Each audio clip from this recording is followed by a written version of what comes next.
Pero en general el bautismo es una celebración, ¿cierto? Estamos celebrando que nuestro Señor ha salvado, como les estaba diciendo hace un momento. Y quiero empezar contándoles acerca de otra celebración, una celebración que el mundo tiene. De hecho, la celebración más grande registrada en la historia de la humanidad se llevó a cabo en el año de 1985. Es una celebración que en realidad es parte de un festival que se lleva a cabo año a año, solo que en ese año alcanzó su máximo pico de afluencia de personas. Y es un festival que se lleva a cabo en la ciudad de Múnich, en Alemania.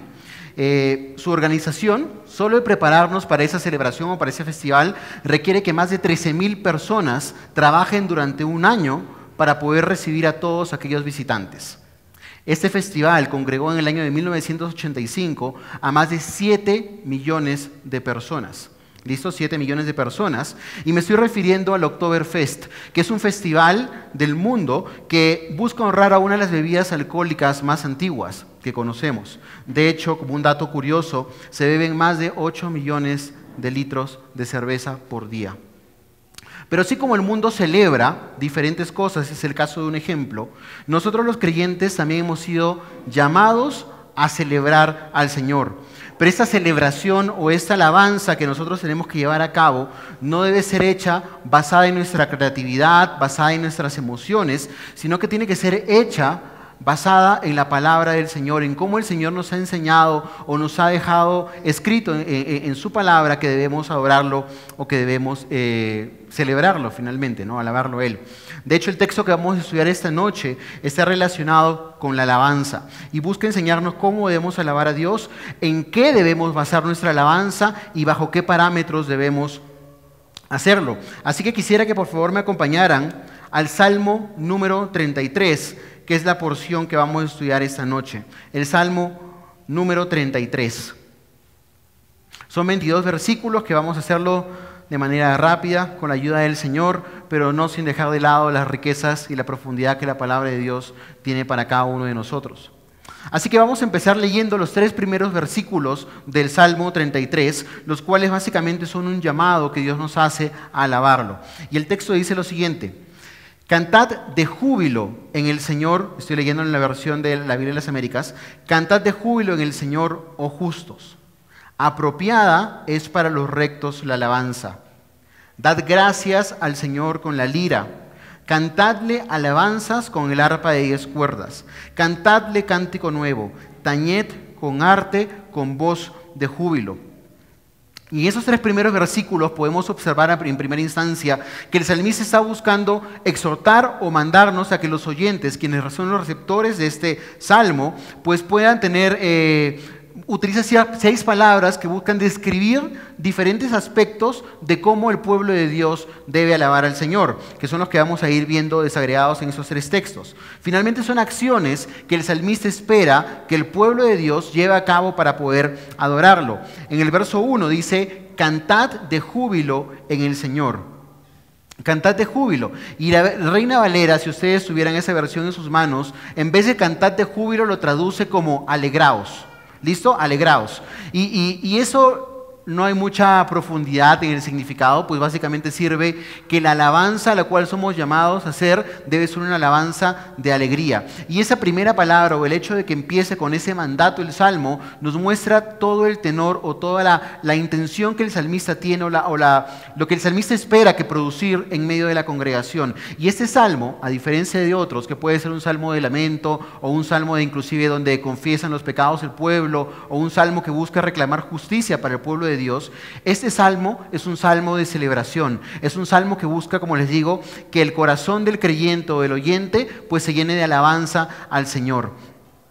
Pero este mandato de cantar con júbilo o de alegrarse en medio de la alabanza está atribuido, apunta hacia los justos y hacia los rectos o hacia los íntegros, como dice otra traducción. ¿Quiénes son los justos, los rectos o los íntegros? Pues básicamente los creyentes, aquellas personas que se han arrepentido y han depositado su fe en el Señor y han sido salvados. Y a través de esto buscan pues obviamente honrarlo y exaltarlo a través de alabanzas. Esa expresión de alegría y alabanza, dice el texto, es apropiada, ¿cierto? En la segunda parte del verso 1 dice, apropiada es para los rectos la alabanza. De hecho, la Reina Valera, y estoy tratando de jugar con las dos versiones porque en este caso particular ambas se complementan de una manera muy especial, pero esta palabra apropiada es traducida en otros textos como hermosa, es la alabanza para los justos. También se puede traducir como conveniente es la alabanza, bella es la alabanza. Un comentarista decía que un creyente sin alabanza es como una persona vestida inapropiadamente para la ocasión. Un creyente sin alabanza es como una persona vestida inapropiadamente para la celebración. Y es que es conveniente que nosotros como creyentes o que el pueblo como creyente adore al Señor. Es hermoso la alabanza del pueblo de Dios o el cántico a Dios en medio de la congregación. Todo creyente, hermanos, que ha visto la buena mano de Dios en su vida, que ha visto cómo Dios obra, que ha visto el favor de Dios no solo en nuestra salvación, sino en la preservación de nuestra salvación y su fidelidad para con nosotros, debería tener más de un motivo para poder alabar al Señor, ¿cierto? Deberíamos estar con corazones siempre agradecidos, rebosantes, reconociendo que Él es Dios. De hecho, el versículo 2, que es el siguiente, continúa diciendo la misma idea. Dad gracias al Señor, cantadle alabanzas, porque digamos que esa respuesta del creyente de gratitud es lo que corresponde a nosotros como creyentes hacer el día de hoy y por la eternidad. Pero el versículo 2 incluye un segundo aspecto, por así decirlo. Él está diciendo, dad gracias al Señor, ¿con qué? Con la lira. Cantadle alabanzas con el arpa de 10 cuerdas. Y pueden notar entonces que el salmista está introduciendo un nuevo elemento a la alabanza, que son los instrumentos. Así como hemos visto en nuestra congregación, no solamente cantamos con nuestras voces, sino que hay un grupo de hermanos que tocan la guitarra, que tocan el cajón peruano, que están en diferentes aspectos, en el teclado, con diferentes instrumentos, acompañando la alabanza al Señor. Y el salmista incentiva entonces el uso de esos instrumentos en su alabanza. Pero no es el propósito de la alabanza que los instrumentos ocupen un primer lugar. Pues el texto dice que debemos cantar al Señor. Él es el objeto de nuestra alabanza, es la prioridad cuando nosotros cantamos. Más que los instrumentos, más que las voces de los músicos, son nuestros corazones quienes deben estar alabando y cantando al Señor. La alabanza entonces, hermanos, no tiene como objetivo crear un ambiente espiritual donde podamos experimentar diferentes sensaciones, como podríamos haber quizás pensado antes, sino que busca exaltar y adorar a Dios con todos nuestros corazones. El verso 3 continúa diciendo, cantadle cántico nuevo, tañed con arte, con voz de júbilo. Y la Reina Valera, en vez de tañed con arte, utiliza una palabra que de pronto a simple vista quizás no calza con esta, pero si ustedes tienen la Reina Valera, dice, hacedlo bien. Y un requisito indispensable cuando el pueblo de Dios adora al Señor es hacerlo bien. No es simplemente entrar una vez más a la congregación y si están cantando, pues canto lo que digan ahí sin meditar en las canciones, sino que la alabanza requiere no solamente un esfuerzo, una preparación del lado de los músicos y los instrumentos, sino que requiere que el pueblo de Dios alabe al Señor también de una manera correcta, alabe al Señor con de una forma correcta delante de sus ojos. La alabanza no debe ser algo improvisado, sino que es algo que requiere inclusive talento y preparación, porque esa es la forma como la Escritura nos enseña que debemos alabar al Señor. Entonces, esos primeros 3 versículos nos muestran diferentes imperativos o verbos imperativos que buscan que nosotros como creyentes hagamos, que nos alegremos, que cantemos, que demos gracia. Y se nos ordena que los justos y los rectos lo hagamos entonces con diferentes expresiones e instrumentos, pero de la mejor forma como nuestro Señor lo desea.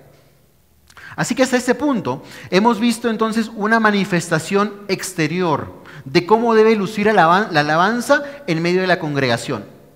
Pero en el resto del Salmo, en los siguientes 19 versículos, el salmista cambia el enfoque. Cambia el enfoque de cómo nosotros debemos hacer para alabar a un enfoque interno. Él busca llevar la manifestación exterior a verdades que nosotros como creyentes tenemos que abrazar y atesorar para que podamos alabar a Dios correctamente.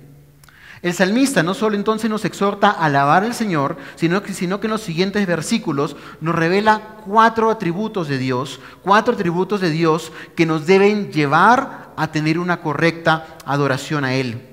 Él está buscando darnos a nosotros como creyentes la teología necesaria para nuestras canciones y para nuestra alabanza. ¿Cómo debemos alabar entonces nosotros, hermanos? Pues conociendo al Señor y conociendo la forma como Él se ha revelado a nosotros a través de sus palabras. No solamente con nuestras emociones, no solamente conforme a mis sentimientos o pensamientos, a como yo siento, sino conforme a la verdad de la Escritura. De hecho, este principio lo expresó Pablo también, el apóstol Pablo, en 1 Corintios, capítulo 14, versículo 15. Pablo decía a los corintios: cantemos con el espíritu, pero también cantemos con el entendimiento. Entonces, no podemos separar nuestras expresiones de alabanza de nuestras convicciones. No podemos separar la forma como nosotros cantamos al Señor de nuestra teología. Y ese es el enfoque, nuevamente, y quiero dejar esto muy en claro, es el enfoque de este salmo o del salmista, describir 4 atributos de Dios y cómo estos atributos se manifiestan a los hombres con la finalidad de que tú y yo, de que los justos y rectos puedan tener una alabanza fundamentada en la verdad de la palabra de Dios. Así que habiendo dicho esto, vamos a continuar con el versículo 4 y 5. ¿Listo? El versículo 4 y 5. Y hay una característica particular en estos 2 versículos, pues vienen a ser como el eje al cual vamos a volver constantemente conforme vamos viendo otros versículos del Salmo. El versículo 4 y 5 hace una especie de resumen de estos 4 atributos que Dios quiere manifestar o mencionar y que explica o despliega en los siguientes versículos. Así que vamos a leerlos. Dice el versículo 4: porque la palabra del Señor es recta, y toda su obra es hecha con fidelidad. Él ama la justicia y el derecho, y llena está la tierra de la misericordia del Señor. Entonces nosotros tenemos que alabar a Dios porque su palabra es recta, y esto lo vamos a ver entre los versículos 6 y 9. Vamos a alabar a Dios o debemos alabar a Dios porque Él es soberano y Él lo refleja o lo explaya entre los versículos 10 y el 12. Debemos alabar a Dios porque es un juez justo que ama la justicia y el derecho y lo expresa entre el versículo 13 y 15. Y debemos alabar a Dios porque es nuestro Salvador, tal como Él lo expresa entre el versículo 16 al 19.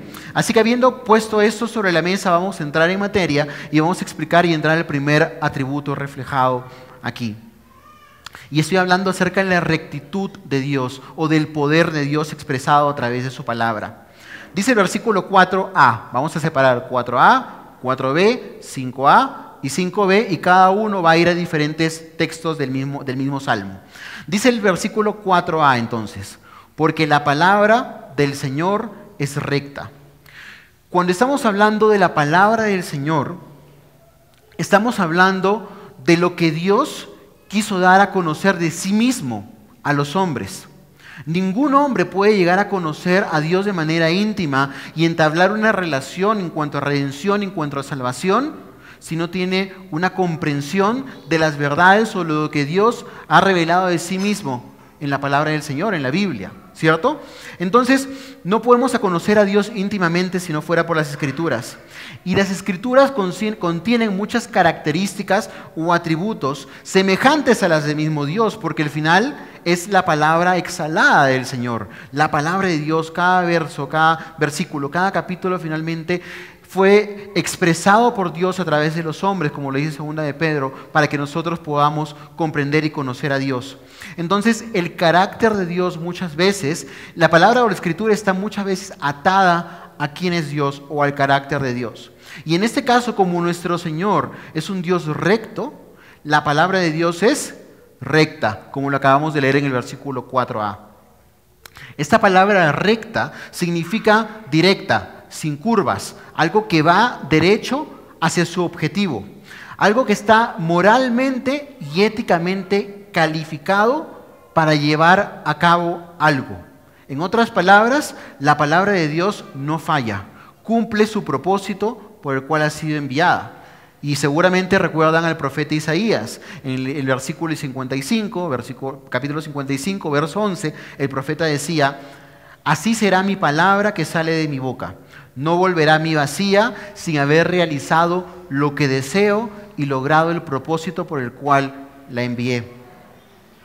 Y este propósito o este objetivo que la palabra de Dios tenía, la podemos ver manifestada entre los versículos 6 al 9. Y quiero que por favor invitarlos a leerlos juntos, versículos 6 al 9. Dice el texto que por la palabra del Señor fueron hechos los cielos y todo su ejército por el aliento de su boca. Él junta las aguas del mar como un montón, pone en almacenes los abismos. Tema al Señor toda la tierra, tiemblen en su presencia todos los habitantes del mundo, porque Él habló y fue hecho. Él mandó y todo se confirmó. ¿Se dan cuenta de esas declaraciones tan fuertes acerca de la palabra de Dios? El texto empieza diciendo en el verso 6, por la palabra del Señor, y eso inmediatamente nos genera un vínculo con el 4a, que la palabra del Señor es recta. ¿Por qué es recta? Porque por la palabra de Dios fueron hechos todas las cosas que vemos. Todo lo invisible de Dios, su eterno poder y deidad, como decía Pablo en la epístola de los Romanos, se hacen claramente visibles a los hombres a través de lo creado. Entonces la palabra de Dios de alguna forma refleja el poder y la creación, refleja el poder y la majestad de Dios. El versículo 7 dice que Él junta las aguas del mar como un montón y pone en almacenes los abismos. No solamente la palabra de Dios crea, no solamente Dios habló y las cosas existieron, sino que y Dios se desapareció de este escenario, sino que Dios tiene control absoluto de su creación. Y esta palabra junta las aguas del mar como un abismo nos podría remontar quizás al momento en el que el Señor creó las aguas y separó las aguas de la tierra. Nos podría remontar o podríamos quizás pensar en el Éxodo, cuando Moisés puso su vara y el mar se juntó, se separó un extremo y al otro. Pero sea como sea, la interpretación correcta del texto, al final lo que busca enfatizar es que Dios tiene control absoluto de su creación. Él puede gobernar sobre todas las aguas y juntarlas como Él desea. De hecho, Job, cuando tuvo un encuentro con Dios y le reclamaba y le sacaba en cara muchas de las cosas, el Señor en el capítulo 38, verso 10, Dios lo confronta y le dice lo siguiente a Job: ¿o quién encerró con puertas el mar cuando irrumpiendo se salió de su seno? Cuando hice de una nube su vestidura y de espesa oscuridad sus pañales, cuando sobre él establecí límites, puse puertas y cerrojos y dije: hasta aquí llegarás, pero no más. Aquí se detendrá el orgullo de tus olas. ¿Se dan cuenta que desde el libro de Job el Señor demostraba y le manifestaba a Job que él tenía control absoluto del mar y que las olas llegaban solamente hasta Dios, hasta donde el Señor lo tenía por pensado o deseado? Y es una de las cosas que a veces nosotros damos por hechas. Nosotros vamos a la playa y vemos el sol y vemos la playa, nos mojamos los pies o algunos entran a nadar, pero les aseguro que muy pocas personas reflexionan por qué el agua llega solamente hasta ese punto y no hasta los hoteles que están cruzando la pista. ¿Se han puesto a pensar en eso o la acera? Y es porque finalmente Dios les ha puesto un límite y Él controla las aguas de esa forma. Entonces la creación del mundo pone en manifiesto el poder del Señor al haber creado todo mediante su palabra y tener control absoluto, dominio sobre su creación. Y el reflexionar o meditar en esta verdad del poder de Dios en su creación da como consecuencia el versículo 8 que dice: tema al Señor toda la tierra y tiemblen en su presencia todos los habitantes del mundo, porque Él habló y fue hecho. Él mandó y todo se confirmó. El hombre, hermanos, el hombre natural y el hombre creyente debe temer a Dios por el simple hecho de que Él es creador, de que Él ha hecho y ha formado todas las cosas que nuestros ojos pueden ver. Y el salmista exhorta no solamente a los creyentes, sino a que todo hombre pueda temer al Señor. De hecho, continúa diciendo, tiemblen en su presencia. Y ese temblor es básicamente una respuesta apropiada que el salmista espera que el hombre tenga ante la autoridad de Dios, ante el poder creador de Dios. Esa palabra tiemblen tiene que ver con admiración, con sentirse intimidado por alguien superior y más poderoso que uno. No basta entonces, hermanos, con creer que Dios es el creador simplemente, sino que hay que creer que nuestro Dios es un Dios digno de temor, reverencia y obediencia, y es lo que Él manda a todos los hombres. El observar la creación debería generar en nosotros un profundo sentimiento de humildad. ¿Por qué? Porque como dice el texto, Él habló y fue hecho. Él mandó y todo lo que se confirmó existió, como dice la Reina Valera. Entonces, más allá de poder ver la rectitud de la palabra de Dios y el poder del Señor manifestado en la creación por el poder de su palabra, la palabra de rectitud tiene que ver también con que cuando Dios creó algo, a diferencia de nosotros, Él lo hizo perfecto, completo, hecho a cabalidad totalmente. Cuando nosotros tenemos una idea de negocio, imaginemos, o cuando tenemos un proyecto, o cuando tenemos algún plan, nosotros tenemos en principio, ¿qué? Solamente una idea. Y de ahí tenemos que aterrizar esa idea. Tenemos que planearla, tenemos que afinar los detalles, tenemos que darle muchas vueltas al asunto hasta que esa idea finalmente se convierta en algo tangible, en algo que existe. Pero cuando el Señor creó las cosas, no las hizo de esa forma. El Señor simplemente habló y la creación fue hecha a cabalidad. Hace un par de semanas estuve en un zoológico con mi familia y nos llamó mucho la atención el cuello de las jirafas. El cuello de la jirafa medía más de 3 metros de largo y obviamente había sido diseñado claramente para poder alcanzar las copas altas de los árboles. ¿Se dan cuenta que para poder crear el cuello de la jirafa Dios tuvo que haber pensado y diseñado eso y simplemente cuando abrió su boca lo creó? Y podemos ver a cualquier lado. Pensemos en el pico de los colibríes y la lengua que el colibrí tiene para poder sacar el néctar de una flor, por ejemplo. O las alas o las plumas del pavo real macho que busca llamar la atención de la hembra. O la distancia que puede haber entre el sol y la tierra para que el clima sea perfecto y nosotros podamos tener vida el día de hoy. Cada cosa, hermano, y yo te invito a esto, cada cosa que nos rodea debería alimentar nuestro corazón en alabanza a Dios por el poder que Él ha hecho. Entonces, este primer atributo de la rectitud y el poder de Dios expresado a través de su palabra en la creación debe ser o el salmista utiliza esto y nos muestra a nosotros como algo en lo que tenemos que apoyarnos al momento de alabar a Dios. El salmista basaba su alabanza a Dios en su poder y majestad revelada en la creación, en rectitud de la palabra de Dios que trajo todas las cosas a existencia. El segundo atributo que podemos ver en este salmo es la soberanía de Dios y el control que Él tiene sobre toda la historia. La soberanía de Dios y el control que Él tiene sobre toda la historia. El versículo 4b, la segunda parte, dice que toda su obra es hecha con fidelidad. Toda la obra de Dios es hecha con fidelidad. Cuando pensamos en la obra de Dios y en la fidelidad de Dios, no me lo van a poder negar, hermanos, pero tendemos a ser egocéntricos.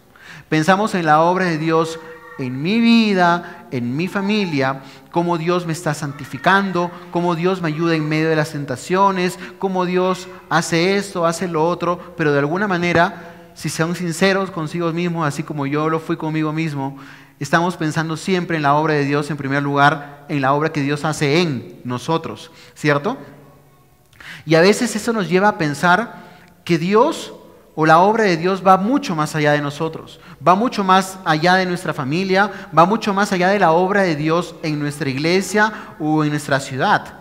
Dios está obrando de manera soberana en toda la historia, en todas las naciones, para poder llevar a cabo su propósito de establecer su reino. Dios tiene un propósito eterno para con toda la humanidad, para con todos los hombres, y nosotros, hermanos, simplemente somos una minúscula parte de todo esto, una pequeña pieza de un rompecabezas de quizás millones de piezas. Entonces, hacemos bien reflexionar y entender que la obra de Dios va mucho más allá de nosotros. Y el versículo del 10 al 12 de este salmo busca explicar cómo Dios obra de manera soberana en la historia. Vamos a leerlo. El texto dice, el Señor, verso 10, el Señor hace nulo el consejo de las naciones, frustra los designios de los pueblos.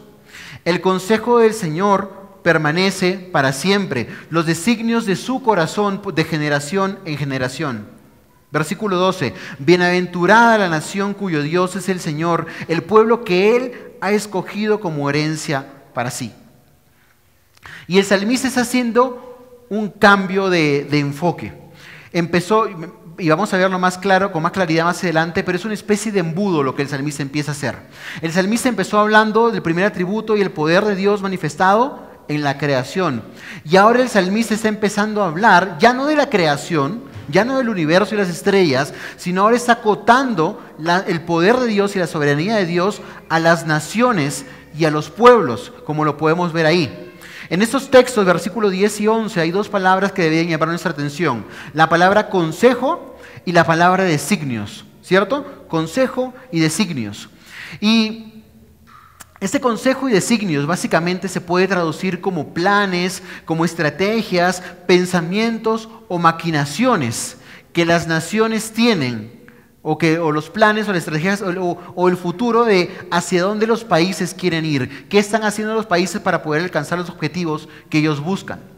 Y el salmista lo que hace en esos versos 10 y 11 es hacer un contraste entre los consejos y designios de las naciones y los pueblos versus su propio consejo y su propio designio. ¿Listo? Hay algunas comparaciones. Por ejemplo, en el verso 10 dice que el Señor hace nulo el consejo de las naciones. Entonces, punto número 1, consejo de las naciones. ¿Qué hace Dios con ese consejo? Los hace nulos. Pero en el versículo 11, el consejo de Dios, ¿qué es lo que dice el texto? Permanece para siempre. ¿Notan el contraste? Los designios de las naciones o de los pueblos son frustrados por el Señor, pero los designios del corazón de Dios son de generación en generación, permanecen de manera a través de los siglos. Entonces, lo que el salmista está haciendo es comparar los planes y los proyectos del hombre contra los planes y los propósitos eternos que Dios tiene. Y eso nos demuestra y nos habla, hermanos, acerca del control absoluto de Dios, no solamente sobre su creación, sino también sobre las naciones y sobre los pueblos. Dios tiene la capacidad de inclinar el corazón de los reyes, como decían en los proverbios, conforme hacia donde Él quiere, como los canales de las aguas. Él inclina el corazón de los hombres hacia donde Él desea. Dios muestra entonces que no solamente tiene control de su creación, sino también tiene control absoluto sobre la historia de las naciones. Entonces les hago unas preguntas. ¿Tendemos a vivir vidas llenas de ansiedad y de preocupaciones? La respuesta es sí, todos, ¿cierto? Preguntas como, ¿conseguiré trabajo el próximo mes? ¿Hasta cuándo me durará el salario? ¿Cómo le irá de mi negocio esa nueva idea de negocio o proyecto que tengo? ¿Mis jefes me tendrán bien evaluado? ¿Subirán los precios ahora que hay una guerra entre Ucrania y Rusia? ¿Podré tener la cantidad de hijos que quisiera tener? ¿O quizás podré pagar la universidad de los hijos que quiero tener? ¿Quién será el nuevo presidente de Colombia? Y así la lista es enorme. Hay tantas. Ponle a cada petición de oración, estoy seguro que es una de las listas de las preocupaciones que seguramente nosotros tenemos. Pero cuando esa incertidumbre llega a nuestros corazones, recordemos este texto.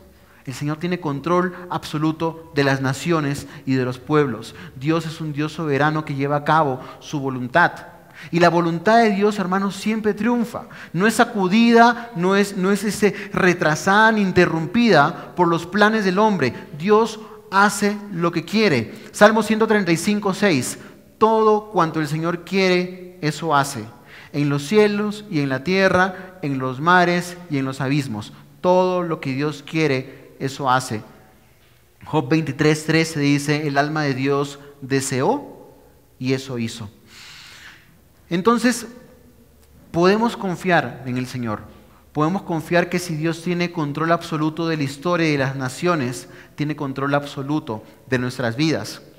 Y es por eso que el salmista, en medio del despliegue de este atributo de la soberanía de Dios, irrumpe en alabanza en el versículo 12 y dice, bienaventurada la nación cuyo Dios es el Señor, el pueblo que Él ha escogido como herencia para sí. ¿Qué significa bienaventurada? Dichosa.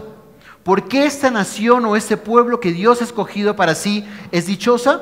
Porque el consejo del Dios de esa nación permanece para siempre, porque la obra de Dios es hecha con fidelidad, porque todo obra para bien para aquellos que aman al Señor. Y Dios siempre lleva a cabo sus planes a lo largo de la historia.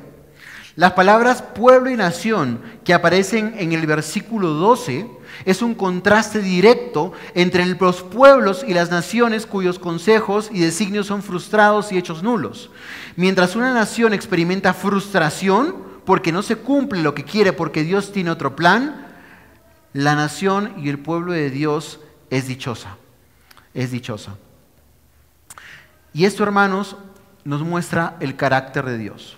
El carácter de un Dios creador y el carácter de un Dios soberano. Y hermanos, es a la luz de conocer a esta faceta o este atributo de Dios que nosotros deberíamos alabarlo. No solo por su poder, sino también por su soberanía y su control absoluto sobre todo. Ese debería ser el combustible que nosotros necesitamos cuando llegamos a la congregación a alabar o cuando en nuestra casa no nos brota muchas veces la alabanza. El Señor es soberano en la historia y podemos alabarlo por esto. Un tercer atributo mostrado en este salmo es que Dios ama la justicia y la rectitud. Dios es un juez justo que observa su creación.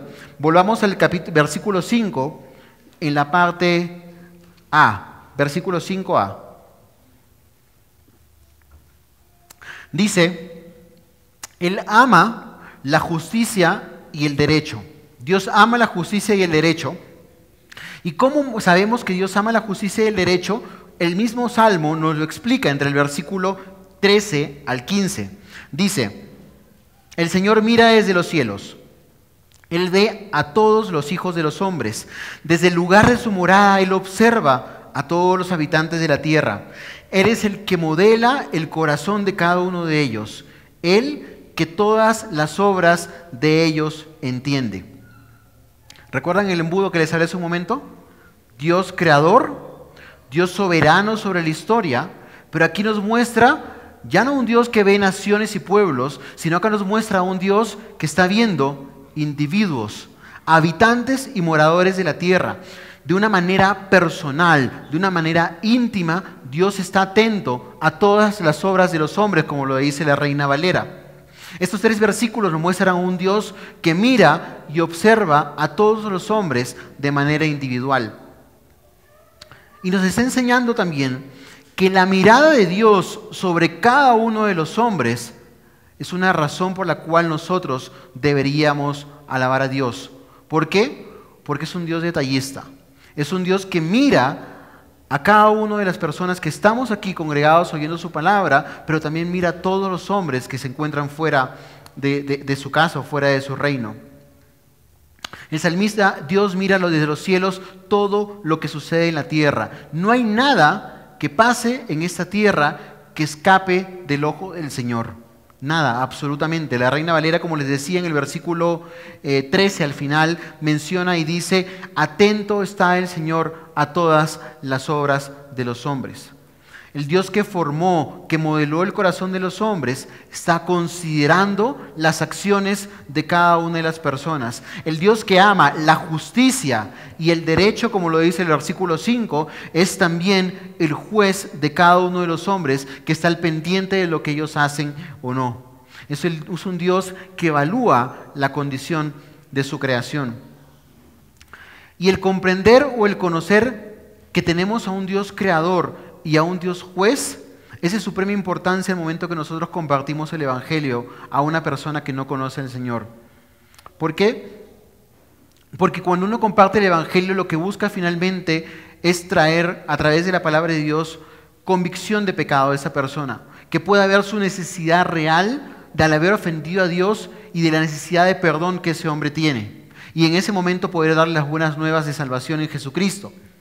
Pero para poder decirle a una persona que ha ofendido o que ha roto la ley de Dios, para que le importe realmente eso, esa persona tiene que entender que Dios está sobre uno, que Dios es creador, que Dios es juez sobre él. Y el hecho de que sea el creador y el que está en gobierno y atento a todas las sombras de los hombres, debería ser la primera, tiene la autoridad y el derecho de juzgar al hombre. Es por eso que es tan importante que cuando compartimos la palabra, entonces enfaticemos esto, digamos, ¿sabes qué? Tú has roto la ley de Dios. Dios es el creador, Dios es el que te hizo, Dios es el que te formó, Dios es el que te da el aire y la voz para el día de hoy poder estar conversando con cada uno de nosotros. Y una vez que mostramos quién es Dios y la autoridad de Dios y que es juez, digámosle, a ese Dios es a quien tú le fallaste, a ese Dios es a quien tú has ofendido. Y entonces recién poder darles la puerta abierta que Jesucristo nos da a través de su sacrificio del perdón de sus pecados. Pero ¿cómo ayuda este atributo de entender o conocer a Dios como juez a nuestra alabanza? Yo creo que hay una razón o una relación directa. El saber que Dios es consciente de cada una de las obras de todos los hombres y que es un juez imparcial debería traer consolación para nosotros si es que estamos sufriendo injusticias. Si es que vemos que alguna persona nos humilla, si es que vemos que alguna persona no tiene la razón y nos está ofendiendo, nos está atacando, nosotros podemos confiar de que Dios está atento a las obras de esa persona. Y deberíamos descansar en que Él es el juez sobre mi vida y sobre la vida de esa persona. Que así como quizás en el momento no podemos ver la mano protectora de Dios y no podemos saber Dios cómo nos está salvando, sacando de esa situación, como a veces quisiéramos verlo, a veces sentimos que Dios tarda un poco. Finalmente deberíamos aprender a confiar en Dios, que así como Dios estuvo con José, lo estuvo también con nosotros. Y que tenemos esa verdadera promesa del Señor Jesucristo que nos dice que Él estará con nosotros todos los días de nuestra vida hasta el fin del mundo. Esa verdad de que Dios es Dios juez sobre los hombres y que traerá justicia sobre este mundo debería traer consolación y debería llevarnos y ayudarnos a alabarlo a Él. El último atributo mostrado en este salmo es que nuestro Dios muestra misericordia. Nuestro Dios es un Dios salvador. Versículo 5, parte B, dice: llena está la tierra de la misericordia del Señor. Y el salmista explica un poco más esto a fondo entre los versículos 16 al 19. Dice lo siguiente: el rey no se salva por gran ejército, ni es librado el valiente por la mucha fuerza. Falsa esperanza de victoria es el caballo, ni con su mucha fuerza puede librar. He aquí, los ojos del Señor están sobre los que le temen, sobre los que esperan en su misericordia, para librar su alma de la muerte y conservarlos con vida en tiempos de hambre. A simple vista podemos notar un contraste entre el versículo 16 y 17 y el versículo 18 y 19. En el versículo 16 y 17, lo que el salmista está buscando enfatizar es la falsa esperanza de confiar en cualquier cosa que no sea el Señor. El texto dice: el rey no se salva por su gran ejército, ni el valiente es librado por su propia fuerza. ¿Se dan cuenta de eso? El salmista está contrastando la vanidad o la falsa esperanza de confiar en el caballo contra la verdadera esperanza que muestra en el versículo 19 que Dios es el único que libra, el único que salva. Está poniendo un contraste entre el poder del hombre contra el poder de Dios. Y debemos alabar a Dios, obviamente, porque Él es nuestra fuente de salvación. No son los recursos del rey, no son los contactos del rey, no es la personalidad del rey quien nos salva, no son nuestros esfuerzos, no es nuestra personalidad, no es nuestra preparación la que nos abre las puertas y nos ayuda a conseguir nuestros objetivos. No, Dios no nos está Dios no nos impide que nos esforcemos, no quiero caer en ese escenario. Dios nos manda que seamos esforzados, aplicados, responsables, sí, pero lo que nos limita este salmo es a que confiemos que es en nuestros recursos y nuestra capacidad por la que obtenemos estas cosas. Es en esa vanidad de confiar en algo ajeno al Señor. No debemos poner nuestra confianza en la falsa esperanza del caballo, pues como dice el texto, no libra. Falsa esperanza de victoria es el caballo, ni con su mucha fuerza puede librar. Pero en el otro extremo, en el versículo 18 y 19, nos da la luz sobre una verdadera salvación o una verdadera fuente de salvación, que es el Señor. Los ojos del Señor están sobre los que le temen, sobre los que esperan en su misericordia. ¿Para qué? Para librar su alma de la muerte y conservarlos con vida en los tiempos de hambre. ¿Podemos notar ese contraste entre la falsa esperanza de confiar en algo que no libra y en la mano de Dios, el ojo del Señor, que sí nos da verdadera victoria? Ahora notemos algo más aquí. Hay una diferencia entre la mirada de Dios a todos los hombres, como vimos hace un momento, sobre todos los habitantes de la tierra, y la mirada de Dios que podemos ver en el versículo 18, que dice, los ojos del Señor están sobre los que le temen. La diferencia está que en la primera mirada que Dios da sobre todos los habitantes de la tierra, es una mirada en la que está atento a todas sus obras con la intención de aplicar justicia y rectitud sobre ellos. Pero la mirada de Dios que habla en el versículo 18 tiene como objetivo salvar y librar a aquellos que le temen. ¿Pueden notar la misericordia de Dios en esto? ¿Pueden ver cómo Dios efectivamente, cuando mira a su iglesia, cuando mira a su pueblo, no la mira con la intención de juzgarlo, sino con la intención de salvar, de amar, de otorgarles misericordia en Cristo? Ese es el Dios de misericordia. Ese es uno de los atributos por los cuales nosotros debemos alabar a Dios. Nuestro Dios es un Dios protector, es un Dios salvador, que siempre ha tenido cuidado de su pueblo. Notemos esto también. Hay una condición para esa salvación. Y dice, los ojos del Señor están sobre los que le temen. Esta misericordia de Dios para salvar o para librar no está sobre todos los hombres. Está puesta sobre los hombres que le temen. ¿Qué puedo hacer yo para temer a Dios? El temor de Dios es un regalo que Dios nos otorga a través de su Espíritu Santo, como dice el profeta Jeremías. Pondré mi temor en el corazón de ellos para que no se aparten de mí.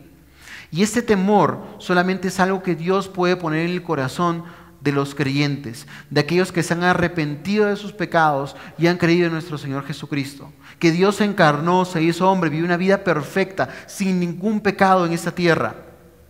Murió en la cruz para que todos aquellos que se arrepienten y crean en Él sean perdonadas todas sus faltas, todos sus pecados. La expresión de la cruz es la más grande muestra de misericordia de Dios hacia nosotros, su pueblo. Pensemos en eso. Dios perdonó todas nuestras faltas. Ninguna condenación hay para los que están en Cristo Jesús. Entonces yo le pregunto, ¿usted teme al Señor? ¿Es usted un verdadero creyente? ¿Se ha arrepentido de todos los pecados que ha cometido en su vida ante un Dios que ama la rectitud y el juicio y que no pasará por alto el culpable? Si no lo ha hecho, hoy es tiempo de que lo haga. Puede usted oír el mensaje, arrepentirse y creer en el Señor Jesucristo, y todos sus pecados serán perdonados. Los últimos 3 versículos, del 20 al 22, son una afirmación que el salmista hace de la esperanza que tenemos en el Señor. Después de haber desplegado la manifestación de los atributos de Dios en este salmo, el salmista termina haciendo la siguiente afirmación, versículo 20. Nuestra alma espera al Señor. Él es nuestra ayuda y nuestro escudo, pues en Él se regocija nuestro corazón, porque en su santo nombre hemos confiado. Sea sobre nosotros tu misericordia, oh Señor, según hemos esperado en ti. Habiendo entendido que Dios es creador, que Dios es soberano, que Dios es juez y que Dios es salvador, el salmista termina recordando que Él es nuestra ayuda y nuestro refugio, una fuente de verdadera confianza. Noten que el verso 20 empieza diciendo nuestra. nuestra ayuda, nuestro escudo, nuestro corazón. Empezó el Salmo diciendo, alaben al Señor, cántenle al Señor, denle gracias al Señor. Pero después de haber mostrado las razones por las cuales debemos adorar a Dios y habernos mostrado quién es Dios, Él da por sentado que el oyente abrazó esas verdades y ahora todos nosotros deberíamos alabarlo y adorarlo. Ese esperar al Señor básicamente tiene que ver con mirarlo a Él, con confiar en Él, con tener expectativa de la obra que Dios hace en medio de nosotros. Que a pesar de la circunstancia en la que nos encontremos, nosotros podemos esperar en Dios, confiar y descansar en que Él es nuestra ayuda y Él es nuestro escudo. Y el versículo 21 nos da como que la consecuencia de esta fe o de esta confianza. ¿Cuál es la confianza? La alegría, el regocijo, el gozo. La consecuencia de esperar y confiar en un Dios creador, salvador, soberano y juez debería crear en nosotros gozo porque hemos confiado, como dice el texto, en el santo nombre de nuestro Señor. Y esa es la razón porque la iglesia, indistintamente de la situación o la etapa en la que se encuentre, es exhortada a gozarnos en medio de las tribulaciones, porque es nuestro Dios quien está en control de todas las cosas. Y el versículo 22 es básicamente una expresión o una oración a Dios. Esa confianza en Dios se convierte en una oración pidiéndole continua misericordia a Dios para su salvación, para que su misericordia nunca escasee sobre cada uno de nosotros. Entonces, la introducción, como les dije hace un momento, mostraba una invitación a alabar a Dios, pero ahora la conclusión del Salmo nos muestra la profunda fe que nosotros como adoradores debemos tener. Y el salmista logra integrar todos esos conceptos teológicos como la creación, la redención, la soberanía y el juicio de Dios con nuestra alabanza. Porque ciertamente, hermano, lo que nosotros creemos, eso cantamos. Lo que nosotros creemos, eso cantamos. Lo que el salmista quería hacer era incentivar al pueblo de Dios a alabar y a decirle que podemos confiar en el Señor que está con nosotros. No una alabanza basada en las emociones, sino en la comprensión de las verdades de Dios. Así que, hermano, la próxima vez que sea usted invitado a alabar, y vamos a cantar una canción en ese momento para terminar, la próxima vez que cantemos una canción o lo hagamos el domingo o lo hagamos en la privacidad de nuestra habitación, medita en lo que cantas, medita a quién le estás cantando, en el carácter de Dios, medita en la manifestación del poder de Dios sobre toda la creación, en la manifestación de su soberanía sobre toda la historia, en la manifestación de su rectitud, de la rectitud del juicio de Dios sobre todos los hombres. Pero en especial, hermano, medita en la misericordia que Dios ha tenido para con nosotros.